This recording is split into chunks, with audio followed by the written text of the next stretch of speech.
ನಮಸ್ಕಾರ, ನಾನು ಡಾಕ್ಟರ್ ಸುನಿಲ್ ಪಾಟೀಲ್ ಅಂತ ಮನೋವೈದ್ಯ ಕನ್ವಾ ಡಯಾಗ್ನೋಸ್ಟಿಕ್ ನಾಗರಬಾವಿಯಲ್ಲಿ ಕೆಲಸ ಮಾಡ್ತಾ ಇದ್ದೀನಿ.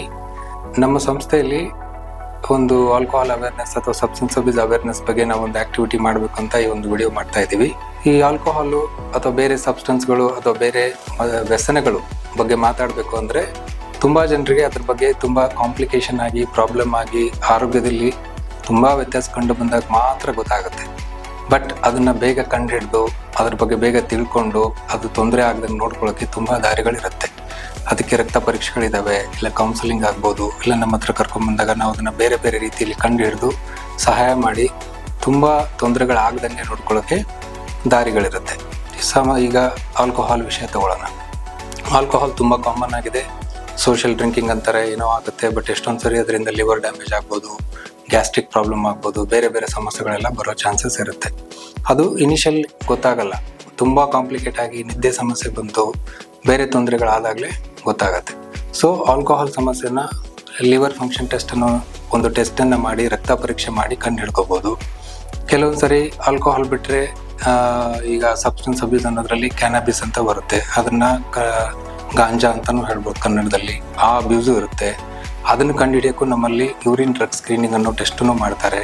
ಎಷ್ಟೊಂದು ಜನ ವಯಸ್ಕರಲ್ಲಿ ಕಾಲೇಜ್ ಕಡೆ ನೋಡಿದಾಗ ನಿಮ್ಗೆ ಗೊತ್ತಿರಲ್ಲ, ಓದಕ್ಕೆ ಹೋಗ್ತಿರ್ತಾರೆ ಅನ್ಕೋತೀರಾ, ಬಟ್ ಅವರು ಬೇರೆ ಬೇರೆ ವ್ಯಸನಗಳಲ್ಲಿ ತೊಡಗಿರ್ತಾರೆ. ಬಟ್ ಅದು ಹೇಗೆ ಕಂಡುಹಿಡಿಬೇಕು ಅಂತ ನಿಮ್ಗೆ ಗೊತ್ತಿರಲ್ಲ. ಅದನ್ನು ನಾವು ಕೆಲವೊಂದು ರಕ್ತ ಪರೀಕ್ಷೆಗಳಿಂದ, ಯೂರಿನ್ ಟೆಸ್ಟ್ಗಳಿಂದ ಕಂಡುಹಿಡಿಯೋ ಚಾನ್ಸಸ್ಸು ಭಾಳ ಇರುತ್ತೆ. ಬೇಗ ಕಂಡುಹಿಡಿದಾಗ ಟ್ರೀಟ್ಮೆಂಟ್ನ ಕೊಟ್ಟು ಅವ್ರನ್ನ ಚೆನ್ನಾಗಿ ಅದರಿಂದ ಹೊರಗಡೆ ತೆಗೆಯೋ ಚಾನ್ಸಸ್ ಜಾಸ್ತಿ ಇರುತ್ತೆ. ಸೊ ಇದ್ರ ಬಗ್ಗೆ ನಿಮಗೂ ಅರಿವಿರಬೇಕು. ಎಷ್ಟೊಂದು ಜನ ಸಿಗರೇಟ್ ಅಂತ ಸೇರ್ತಾ ಇರ್ತಾರೆ, ಬಟ್ ಅದ್ರಲ್ಲಿ ಎಷ್ಟೊಂದು ಸರಿ ಗಾಂಜಾದ ಪುಡಿ ಇರುತ್ತೆ. ಅದು ನಮಗೆ ಎಷ್ಟೊಂದು ಜನರಿಗೆ ಅರಿವಿರಲ್ಲ. ಸೊ ಅವರು ಅಲ್ಲಿ ಸ್ವಲ್ಪ ಕಾನ್ಸಂಟ್ರೇಷನ್ ಇಶ್ಯೂ ಬರ್ಬೋದು, ಸಣ್ಣ ವಿಷಯಕ್ಕೆ ಸಿಟ್ಟು ಮಾಡ್ಬೋದು, ಅಥವಾ ರಾತ್ರಿ ಲೇಟಾಗಿ ಬರ್ಬೋದು. ಸೊ ಇಲ್ಲ, ನನ್ನ ಸಣ್ಣ ಪಾರ್ಟಿ ಇದೆ, ಫ್ರೆಂಡ್ಸ್ ಜೊತೆ ಇದ್ದೀನಿ ಅಂತ ಹೇಳ್ಬೋದು. ಸೊ ಬೇರೆ ಬೇರೆ ಕಾರಣಗಳಿಂದ ಇದೆಲ್ಲ ಆಗ್ಬೋದು. ಬಟ್ ತುಂಬ ಜನ ಇದನ್ನು ರಿಕ್ರಿಯೇಷನ್, ಇದರಿಂದ ಎಂಜಾಯ್ಮೆಂಟ್ ಸಿಗುತ್ತೆ, ಖುಷಿ ಸಿಗುತ್ತೆ, ನಮ್ಮ ಕಂಟ್ರೋಲ್ ಇದೆ, ನಾವೆಲ್ಲ ಹ್ಯಾಂಡಲ್ ಮಾಡ್ತೀವಿ ಅನ್ನೋ ರೀತಿ ಮಾಡ್ತಾರೆ. ಬಟ್ ಮುಂದೆ ಅದು ಅಡಿಕ್ಷನ್ ಆಗಿ, ವ್ಯಸನ ಆಗಿ ಮಾನಸಿಕ ಕಾಯಿಲೆಗಳು ಬರುತ್ತೆ, ದೈಹಿಕ ಕಾಯಿಲೆಗಳು ಬರುತ್ತೆ.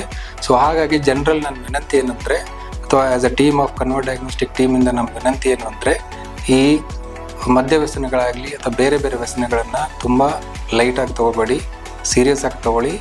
ಬೇಗ ಅದನ್ನು ಡಿಟೆಕ್ಟ್ ಮಾಡಿ ಅದ್ರ ಬಗ್ಗೆ ಅವೇರ್ನೆಸ್ ಇಟ್ಕೊಂಡು ಟ್ರೀಟ್ಮೆಂಟ್ ಕೊಡಿಸಿದ್ರೆ ಬೇಗ ಹೊರಗಡೆ ಬರ್ಬೋದು. ಇಲ್ಲಾಂದರೆ ಅವರ ಜೀವನ ಶೈಲಿನೂ ಚೇಂಜ್ ಆಗುತ್ತೆ, ಓದಿನಲ್ಲೂ ತೊಂದರೆ ಆಗುತ್ತೆ, ಕೆಲಸದಲ್ಲೂ ತೊಂದರೆ ಆಗಿ ಅವ್ರಿಗೆ ತುಂಬ ತೊಂದರೆಗಳಾಗಲಿ, ಆಮೇಲೆ ಕ್ವಾಲಿಟಿ ಆಫ್ ಲೈಫ್ ಹೋಗ್ಬಿಡುತ್ತೆ. ಸೊ ಇದು ನಮ್ಮ ವಿನಂತಿ, ಇದನ್ನು ನೀವು ಇದ್ರ ಬಗ್ಗೆ ಅವೇರ್ನೆಸ್ ಬೆಳ್ಕೊಂಡು ಇದನ್ನು ಬೇಗ ಕಂಡುಹಿಡಿದು ಇದ್ರ ಬಗ್ಗೆ ಸೂಕ್ತ ಮಾಹಿತಿ ಪಡ್ಕೊಂಡು ನಮ್ಮಲ್ಲಿ ಸಲಹೆಗಳನ್ನ ತಗೊಂಡು ಚೆನ್ನಾಗಾಗೋದಕ್ಕೆ ಪ್ರಯತ್ನ ಪಡಿ. ಧನ್ಯವಾದಗಳು.